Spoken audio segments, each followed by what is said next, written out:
Welcome to English-Japanese Vocabulary. Ang vocabulary natin ngayon, Level N3. それでは次はですね、ノエさんです。ノエさんよろしくお願いいたします。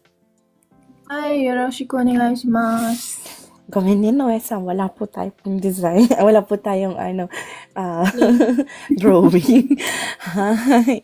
Go na po agad tayo sa ating vocabulary. はい、似合う Niyaw. Ano po niyaw? bagay po. So. Bagay. Bagay na? Bagay na suot o bagay sa kanya yung bihis Hi. niya. Tama. Tama po yung pagkakaintindi niya ng bagay dito. Kasi po meron po tayong bagay na maaaring maging things, mono in Japanese. Kaya chinek ko lang po kung anong bagay po yung ating rene-recite. Hi. So, next po natin. Kiniru.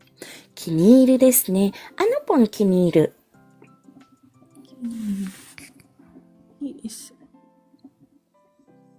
Wala po ako idea, ate. Guminasay. 大丈夫ですよ。Sa baba po, sa mga participant po natin sa baba, baka meron po tayo pong idea. What is kiniru? Ano ba yan, te? Paborito? Kaunti pa po. Ba yan? Ano po? Tobe please? Tobe please? Sige, Take a please. fancy to. Wag yung panong-splitin si Inday. Take a fancy. So, des, si Ichigo-san po. Mabilis lang po yung English na kaya naintindihan ko. Paborito. Mada chotto chigaimasu. Ano ba yan? 大丈夫ですよ。Pag sinabi pong kiniru, ito po ay Magustuhan.そうです。kiniru wa magustuhan. Hi. Nagustuhan po, kiniitta po siya. Past tense na po kasi yung nagustuhan. Kaya magiging kiniitta. Ngayon po, hindi pa po siya past tense, present tense, future or present tense po siya. Kaya magustuhan. Hi. So, Iba ito ka naman po. Iba pa ba yan, te, sa Sa yung suki? Suki. Iba pa po yun. Kiniru po, yung suki po, halos parehas po sila. Pero mas malakas po kasi yung pagkagusto ng suki. Hay. Yung kiniru, magustuhan niya po. Kumbaga sa pagkakasunod-sunod po ng feeling, una, wala siyang nararamdaman. Tapos, kiniru, magustuhan niya. Pag nagustuhan niya, magiging suki niya na. Yan po yung pagkakasunod-sunod niya po. Sa kiniiru po, sa bagay lang po ba siya ginagamit o pwede siya sa tao gamitin? Kiniru, sandali po. 例えば、このアーティスト気に入ってるんだよね。kung sa tao po, kiniru de shou. Pwede rin po siya sa bagay, pwede rin po siya sa tao. Ginagamit po siya. Hay, kasi pag nag-uusap po kami ng anak ko, sasabihin ko, このアーティスト気に入ってるんだよね. Ibig ba sabihin, itong artist na to, gusto ko to eh. Nagugustuhan ko to eh. Ganyan. Hay. Pero, more on dito po siya. May kinalaman po siya dito. Kanina may mga sumagot po. Dito po siya ginagamit. Okiniri. Kiniri. Opo. Ano po ang okiniri? Kanina po may mga sumagot po ng ito po ang meaning eh. Paborito po? So, si Merilu san po kanina po sabi niya po paborito. Dito po siya ginagamit. Isa pong noun po ang okiniri. Hay, ito po ang word pong paborito. Hay. So, yung suki po, gusto. Yung kiniru, magustuhan. Pero halos parehas po ang kiniru at saka suki. Magiging paborito lang po siya pag naging okiniri. Sa paggamit lang na, te. そうですね。はい。お気に入り、pwede sa tao. Pwede rin po ito po sa tao. Sino po ang nagtan? Eugene-san? Hai, pwede po siya sa tao. Hai. Tatayba ne, ito, example lang po to. Wala pong favoritism dito sa class po natin. For example, watashi, Noe-san ga okiniiri nan da yo ne. Ibig po sabihin, paborito ko si Noe-san eh. Yung po ang meaning niya. Hai. So, go po tayo next. Kung meron po tayong suki na salita, meron din pong Konomu. konomu. Hai. Konomu. Medyo complicated po dito kaya ipapakita ko na po. Ano po? Ate. Ito pong konomu, ito pong kanji na ito. Suki po tong kanji na ito. Ito po, suki. Binabasa rin po siya as konomu. Hai. At ibig po sabihin is gustuhin. Ano po? Ngayon, pag sinabi pong konomi, meaning niya po ay, ito po ay isang noun. Meron po siyang meaning na ang gusto. Noun po, ang gusto or ang taste. Pero usually, mas ginagamit po siya as ang taste. For example, gamitin ko po siya sa sentence. Watashi no konomi wa, kao ga Amerikajin pokute, kakkoyokute, yasashii dansei ga suki, yasashii dansei ga konomi ka na. Ayan po. Hai, konomi.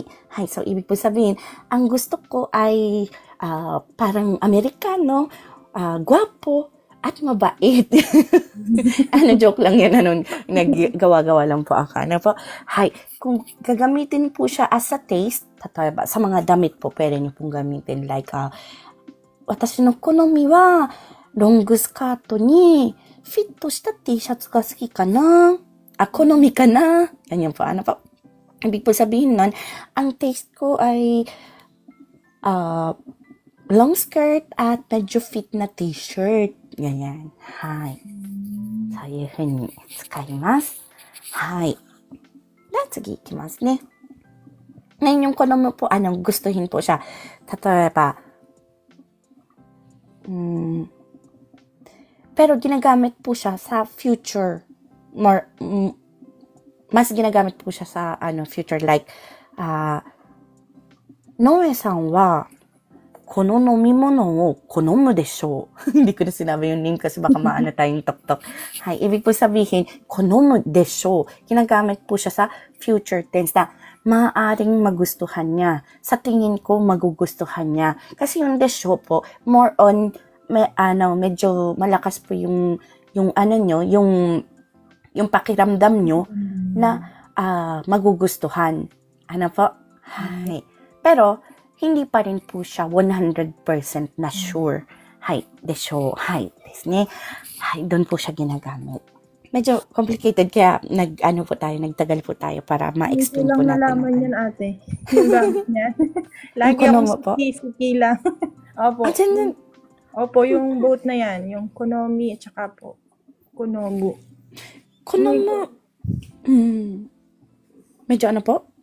Ngayon ko lang po nalaman yung gamit niyan. May pwede niya na pong gamitin. Lalo na po ito pong konomi, medyo lagi po itong ginagamit po, lalo na po mga kabataan. Siyempre exchange sila ng ng mga fashion ideas. Hai. Hai, じゃあ次いきますね。Medatsu iro. Medatsu iro. Ano po ang medatsu? Medatsu parang mata. Parang iro is kulay. Yes. Medatsu parang maano sa mata? Ano ba yan? Sabi ni Joday-san. Color. Parang siya. Yung kulay niya is attractive. So this attractive, kapansin-pansin. Yung po yung pinaka main word niya. Pero tama din naman po yung sinasabi po ni Joday-san at ni Mary-Liz na shocking color o kaya naman po matingkad. Kumbaga, ang gusto niya po kasi dito pong sabihin ng medatsu is kapansin-pansin. Kasi yung medatsu po, hindi lang po siya sa kulay ginagamit. Tatoeba, medatsu hito. Pag hito na po, tao po, di ba po? Pwede na po siyang meaning niya is kapansin-pansin na tao. So, ibig po sabihin, magara ang suot niya, or kaya naman kabaliktaran, hindi siya magara, pero kapansin-pansin siya. Hay. Hindi lang po kasi sa magara po, attractive tulad po na nabanggit nyo. Hay. So, agaw pansin, pwede rin yun. Rainbow Stars, ang galing. Hay. Kaya dito po, pag sinabi po medatsuro, magiging kulay na kapansin-pansin. Hay, kulay na kapansin-pansin. So, pagpalitan po natin ng iro, sabihin ko po, hana, medatsu hana. Ano na po meaning niya? Hana is ilong po ba yan? Bulaklak po. Straight as basta. Gomen po. Kapansin-pansin na bulaklak. So, pwede po ganun, kapansin-pansin na bulaklak o kaya bulaklak na kapansin-pansin. Ayan. Hi. Salamat po, QQ-san, sa treasure box. Nakita ko tama-tama. Maraming salamat po lagi. Okay, rinan sa QQ-san. Hi, それでは次いきますね。Hadena. Hadena. Ito, may nakita po akong hadena. Hade. Ano po ang hade? Hade.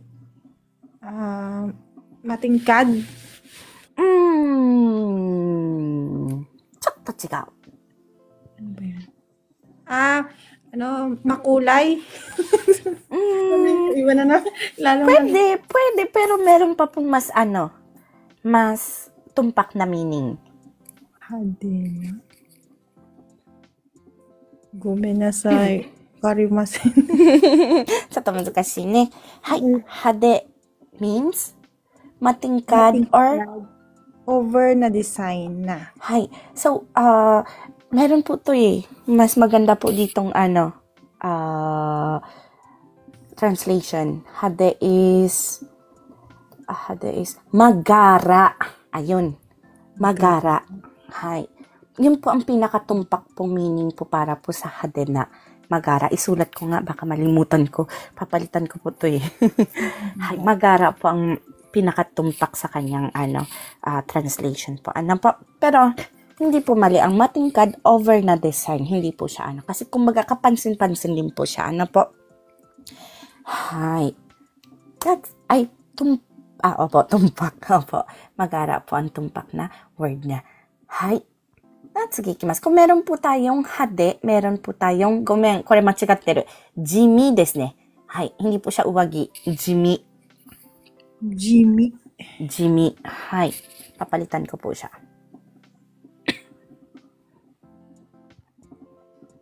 Jimi. Kabaliktaran po siya ng hade. Hade is magara. Ano naman po ang kabaliktaran ng magara in Tagalog? Hindi magara. hindi maayos. Ano ba yan siya? Sabi ni Ana ni... Hindi matino.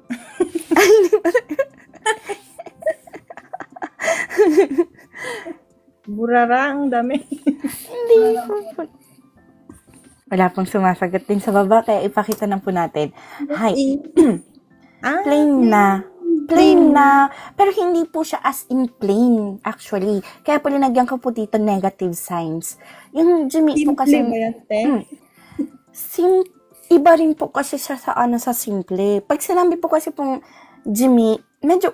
Actually, wala po siyang eksaktong salita sa Tagalog. Wala po akong maisip Kaya linagay ko na lang po plain. Pero ang totoong meaning niya, yung kumbaga, madilim, yung, po siya, as aura po siya more on sa aura po ng tao. Di ba po mayroon pong tao pong ma-aura? Meron naman pong taong halos hindi na mapansin yung aura niya. Doon po siya ginagamit. Ito wa jimi na hito da ne. Pag sinabi pong jimi na hito, ibig po sabihin, hindi masyado kapansin-pansin yung aura niya, yung pagkatao niya. Ngayon, pag sinabi po, jimi na fuku, ibig po sabihin, mas negative pa po kaysa po sa simple. Kumbaga, hindi naman, parang medyo malapit na po sa pangit na plain ang meaning po niya or simply. Hay. Hindi naman siya ate, pag kinamit mo siya, hindi naman siya yung offending na Offending po siya. Offending. Medyo depende po sa kausap niya, pero offending po siya, kaya po linagyan ko po ditong negative na sign. Hay. Depende po sa tao po, baka po masaktan niyo po yung tao. Pag sinabi niyo po, Jimmy Dane, parang na po siya, ang dating po is, nagtatatchar kayo. Alam niyo po ang tatchar? Bicol po ba yun? Hindi ko po alam ito. Ano po ang tatchar? Paano po sa Tagalog ang tatchar? Hindi ko rin alam, te. Ate, hindi ba yan, hindi ba yan simpleng pangit, ganon?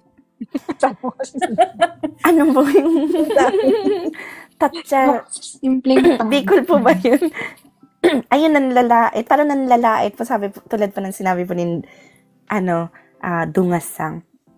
Parang, sinasabihan niyo po yung itsura niya na ang parang napakasimple naman na medyo negative form po yung yung dating po sa Japanese. Pag sinabi niyo pong, fuku, Jimmy Dane. Pag sinabi niyo pong ganyan, parang, ang pangit naman ng damit mo. Parang ganyan na po ang dating niya. Hay. Ganyan po siya. Sa akin niya ng EG.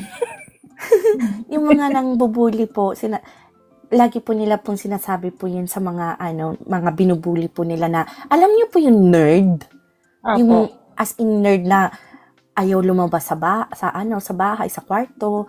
Tapos medyo alam niyo po yung aura nila, medyo, yung image lang po, hindi ko po sinasabing ganun lahat ng nerd, po. Pero yung image po ng nerd is negative. So, ijime po yung yung malapit po sa style po nila. Jimmy po, gumana sa ijime to. Jimmy po yung yun po yung nila, image po nila. Yung mga nerd Jimmy, hindi sila magagara magsuot ng damit. Parang tawag mo dito? Parang walang sigla. Yun po yung image po ng Jimmy. Hay. Medyo mahirap po, no? Wala po kasi siyang tumpak na salita. Yung baduy. Baduy wane, matabetsu nan desu yo. Pag sinabi pong baduy, naman po siya, dasai. Dasai na po siya sa Japanese. Hindi po, Daddy the TV-san. Ang baduy po is dasai na po.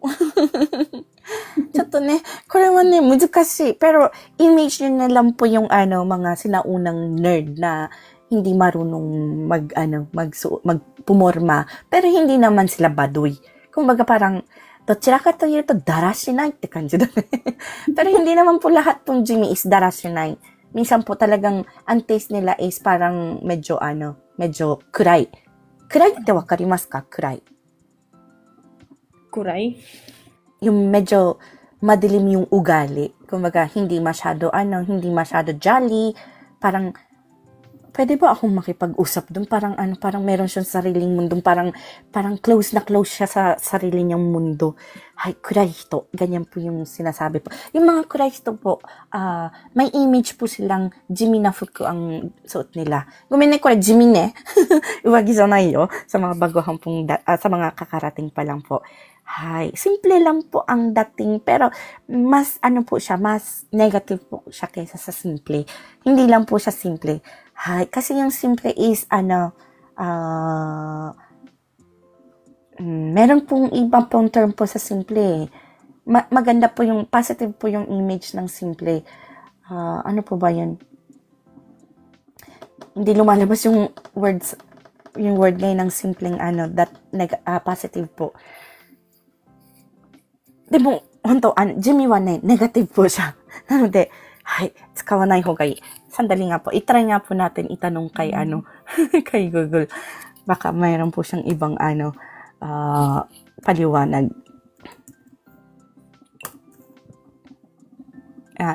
Po natin, Jimmy na hito.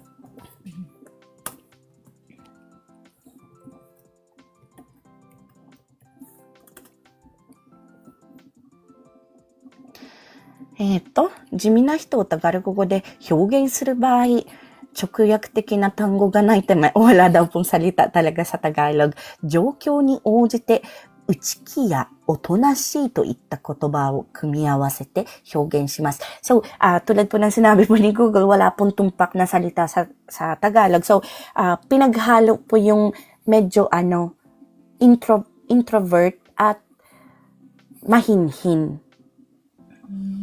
Introvert at mahinhin. Hay. Kapag ginamit po siya as jimi na hito. Kapag ginamit po siya sa tao po. Ano po. Ngayon naman po, pag ginamit po siya sa jimi na fuku, magbabago po yan. Fuku. Pero negative po kasi siya. 地味な服をタガル語で表現するにはダメなシンプル。Pero medyo ayun, simple na fuku. Simple. Pag ginamit niyo po ang word na simple as a simple na damit, positive po ang dating niya. Ang simple niya, ang ganda. Simple lang pero ang ganda, ganyan. Hay. O kaya naman daw po, damit na hindi kapansin-pansin. More on yung Jimmy po is damit na hindi kapansin-pansin. Diyan po siya. Ito po yung mas tumpak po kaysa po simpleng damit. Hay. Kung gagamitin po siya, kung pagpapiliin po ako kung damit na simple or damit na hindi kapansin-pansin, mas ito po siya. Damit na hindi kapansin-pansin. Kaya nga po, di ba po, sabi ko po, yung aura ng tao, hindi napapansin. Jimi na hito. Hay. Medyo naintindihan po. Wala kasi talaga pong tumpak na translation in Tagalog ang Jimi. Hay. So, medyo walang appeal po ni Kisan. So nagkanji desu ne. Hi. So, brush up na muna po tayo. Pero ganun po, yung tulad po ng sinabi po ni Google, kung sa pagkatao po siya, pinaghalo po yung introvert. Alam niyo po guys po yung introvert, yung ayaw masyadong makisama, laging gusto mag-iisa lang, sa bahay lang. Introvert with manhinhin. Yun po yung pinaghalo po. Pero medyo negative po yung dating po. Jimi na hito. Hi. So, go po tayo. Brush up na muna po tayo. Kasi pag mag-explain po tayo na mag-explain, baka lalo lang po tayo maguluhan. Hi. So, nandesyo. Hi. Buti na lang po sabi po ni Shirley-san, okay, Inday, naintindihan naman po. Yokatta desu. Hi, Noe-san, yoroshiku onegai itashimasu. Ninki no aru design. 人気のあるデザイン。はい。Ano po ang 人気? Popular po. Popular. Pag sinabi pong design, design? Design niya. Design. Apo. Hi. So, popular is 人気. Ano pong pinagkaiba po, Noe-san, ng yume at 人気? Nakarinig na po kayo ng salitang yume? Apo. Ano pang yume? Yume is famous. Famous. Yung 人気? 人気 is, popular. Ano siya? 人気. Sikat? Ano ba? Ang hirap. Actually, parehas po silang sikat. Ang pinagkaiba po nila, kasi yung yume, pwede po siya sa negative, pwede rin po siya sa negative, sa positive. Both of positive and negative, pwede po yung yume. Kumbaga, tatoeba ne, Jake-san wa playboy de yume da. Lang po to, example po to. Ibig po sabihin, si Mr. Jake, kilala siya or sikat siya sa pagka-playboy niya. So, negative po yung dating na po. So, pag sabihin ko naman, Ichigo-san wa kawairashii smile de yume da. Hay, pag sinabi ko naman pong ganun, si Miss Ichigo, si Miss Strawberry, kilala siya sa pagka-appeal ng kanyang kakyutan ng smile niya, ng tawa niya. Hi. So, positive po ang dating po nun po, di ba po? So, ang yume, maaari nyo pong gamitin sa positive at negative. Ngayon, pag sinabi pong ninki, positive lang po siya. Kasi yung Ninki po, ano po siya may kinalaman po siya sa salitang kiniru. Kiniru. Hay. Kumbaga, gusto siya. Gusto ng mga tao. Ano po? So, pag sinabi pong Ninki no Aru design, magiging Disenyo na sikat o uso. Hay, ganyan na po siya. Hay. Medyo na, parehas silang popular. Pero, Trending ba yan, te? pwede rin po, hunto yo. Sikat or uso, Ninki. Hay. Pwede rin po siyang gamitin sa tao. Hay. Kumaga, yung mga tao gusto. Tatay ba, ang mga kilala, sikat sa TV, sila ay yume. Yume po sila. Sikat sila. Kilala sila. More on kilala. Ano po? Kilala po ang yume. Ngayon, pag sinabi pong Ninki, marami ang nagkakagusto doon. Popular siya, kilala siya, at maraming nagkakagusto. Yun po ang Ninki. Yung yume, sikat lang. Pero it doesn't mean na may maraming nagkakagusto. Meron din mga hindi nagkakagusto. Ngayon, yung Ninki, wala pong hindi nagkakagusto. Pag sinabi pong Korean Ninki Arendayan, more on positive po siya. Hay. Ganun po yung pagkakaiba po nila po. Ano po? So, ingat po tayo guys po sa Ninki at Yume. Marami po kasi pong nadadapa po sa salitang yan. Hay. Ngayon pa lang, aabisuhan ko na kayo na huwag kayong madapa, okay? Kasi pag nakapasa na po kayo ng N2, ng N3, next nyo po is N2. Maybe sa N2 or N3, hindi, N2 or N1. Sa tingin ko po, N2 po lumalabas po ang salitang yume. Hay. At ang dami pong nadadapa doon. Kaya inunahan ko na po kayo, guys. So, next po natin, Hayateiru. Hayateiru. Ano po ang hayateiru? Ano po? Fashionable? Si Joday-san po, tumpak po ang niya. Uso? Hay. Pero nangyayari po siya, kaya Nasa uso. Hay, hayateiru. Tatoeba ne, kono drink, hayatteru da yo ne.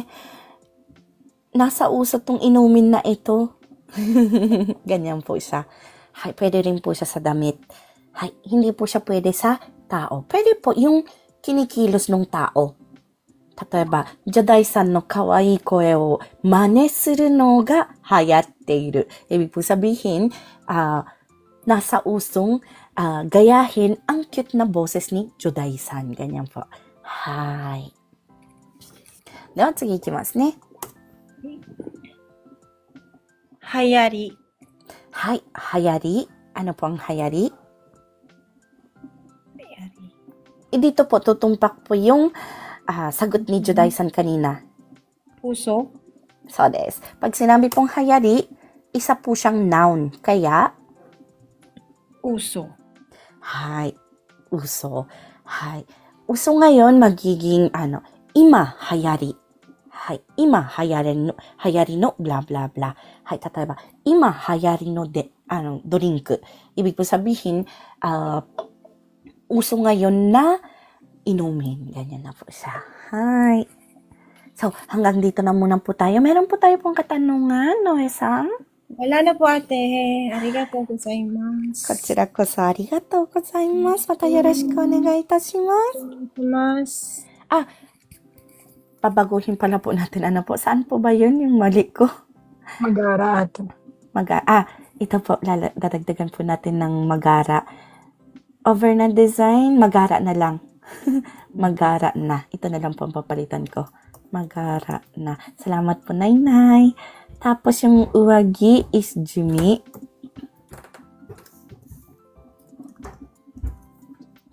Ito.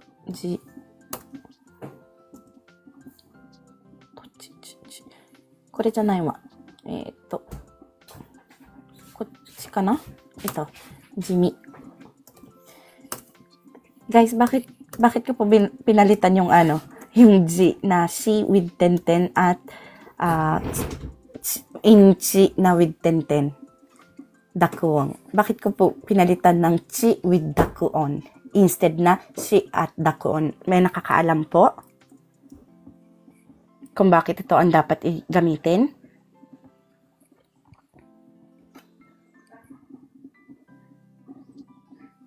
Ito po, meron pa po itong isang salita Ryuko. Yung nakakaalam po, sagot lang po tayo dyan. Sandali lang po, habang ine-edit ko po. Meron pa po pala tayong salita na hayari as Ryuko. Hay. Uso rin po ang meaning po nito, guys. Ano po? Ay, wala siyang ano. Ito, kung desta ni ite. Babasahin ko po ang mga sagot nyo. Sandali lang po.